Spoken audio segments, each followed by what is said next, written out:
Hello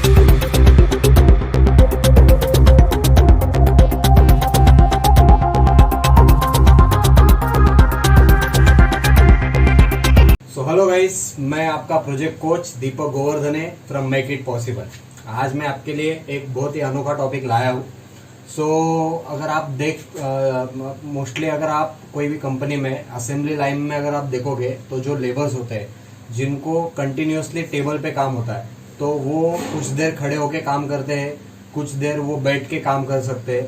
तो उस time पे क्या होता है कि कंटिन्यूसली उनको उठना बैठना, फिर जहाँ पे उनको बैठना पड़ता होता है वहाँ पे उनको वो चेयर लेके बैठेंगे। तो नॉर्मली कोई भी एरिया में बहुत सारे अगर चेयर्स रहेगी, बहुत सारे टेबल्स रहेंगे जहाँ पे उन लोग टेस्टिंग कर रहे हैं, और तो फिर वो चेयर्स जो रहेगी वो उनका फ्लोर स्पेस जो रहेगी कोई भी कंपनी का वो कम कर देगी। सेकेंड चीज़, कभी कभी आदमी को चेयर नहीं मिलती तो वो झुक के और काम करने की कोशिश करता है, जिसकी वजह से उसको बॉडी पेन भी बहुत सारा होता है।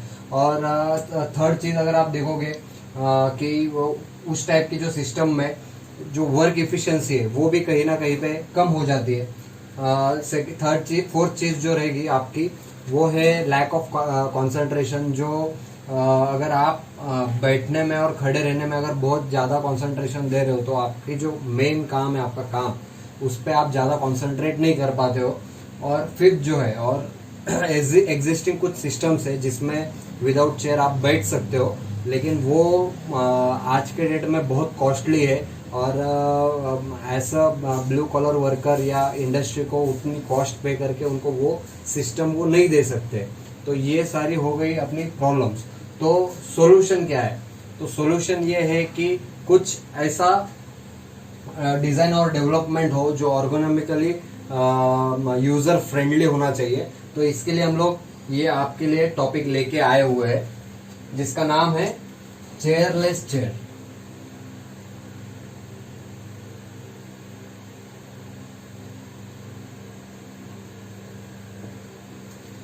ये चेयरलेस चेयर बेसिकली आइडिया जो सॉल्यूशन है वो क्या है कि फैब्रिकेशन करके कोई मैकेनिकल और हाइड्रोलिक ये दोनों चीज को मिक्सअप करके हमको ऐसी चेयर बनानी है जो यूजर जो रहेगा वो लेके उसके साथ चल सकता है।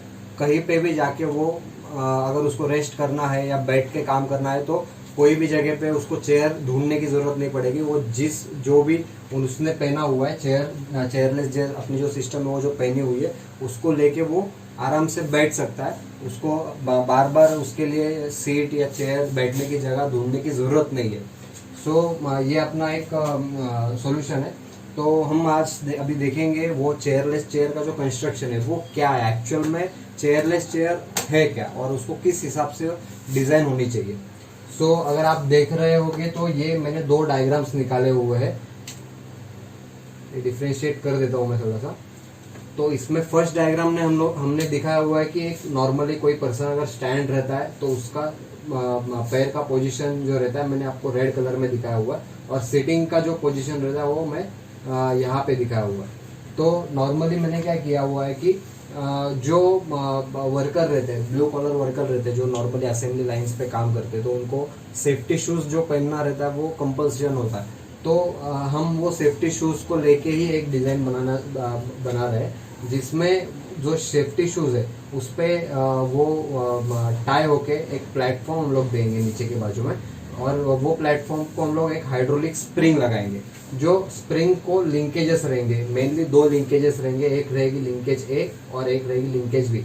अगर आप देखोगे लिंकेज ए में जो रहेगा दोनों बाजू में हिंजेस का एक अटैचमेंट है जो उसको 180 डिग्री घुमा सकती है, और लिंकेज बी जो है ये जो बी है सिर्फ ये लिंकेज ये स्प्रिंग के साथ हिंज जैसी मूव हो सकती है, बाकी ये दोनों भी जो पार्ट्स है ये फिक्स रहेंगे। अभी ये जो दो पार्ट्स है वो क्या है, वो एक्चुअली एक सपोर्ट है, आपके लेग के लिए सपोर्ट बनाया हुआ है जिसमें से उसको भी अपन ने रिबन से टाइट कर दिया है लेग्स को। तो ये जब स्टैंडिंग पोजीशन पे रहेगी तो आप देख सकते हो कि ये जो हाइड्रोलिक सिलेंडर है ये नॉर्मल पोजीशन में जिसमें कोई कॉम्प्रेशन नहीं है, और ये लिंकेज भी जो है वो स्ट्रेट्स है, और ये जो रहेगी सेकेंड लिंकेज बी लिंकेज ए को परपेंडिकुलर रहती है। ये परपेंडिकुलर होती है। तो इसकी वजह से क्या होता है कि स्टैंडिंग पोजीशन में उसको कोई लोड नहीं आता उसके लेग पे। वही अगर आप सिटिंग पोजीशन देखोगे तो सिटिंग पोजीशन में आप देखोगे कि ये जो लेग है ये बेंड हो चुका है, और जब लेग बेंड हो गया है उस टाइम पे ये जो हाइड्रोलिक स्प्रिंग है ये थोड़ी कॉम्प्रेस हो गई है according to weight of person. तो ये जब कॉम्प्रेस हो गई है, यहाँ पे दोनों को मैंने जैसे आपको बताया था कि ये दोनों साइड में आपको हिंजेस का एक्शन मिलता है जो 180 डिग्री घूम सकते हैं। तो ये 180 डिग्री घूम के ये नीचे जा चुका है, और यहाँ पे जो हम लोग ने सपोर्ट लगाया था लेग के लिए वो आके इसके ऊपर रेस्ट हो जाएगा। अब ये जब दोनों पैर पे लगेगा तो आपको होगा मालूम होगा कि जब कोई भी स्प्रिंग एक्शन आपके दोनों लेग्स के ऊपर आएंगे तो आप थोड़ा सा इम्बैलेंस भी रहोगे, तो वो उसको बैलेंस कर लेता है ऑटोमेटिकली।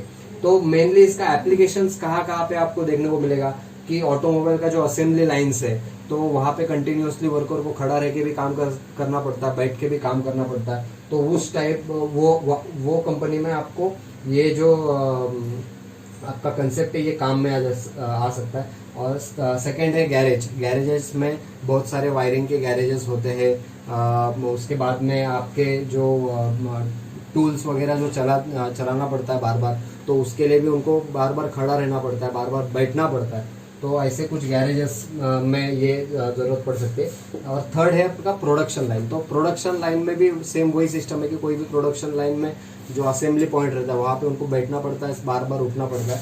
तो वैसे कुछ प्रोडक्शन लाइंस में भी इसका यूज़ हो सकता है। बाकी इसका वर्किंग कैसा है ये डायग्राम के ऊपर थोड़ा सा आपको कंफ्यूजन लगा होगा, इसलिए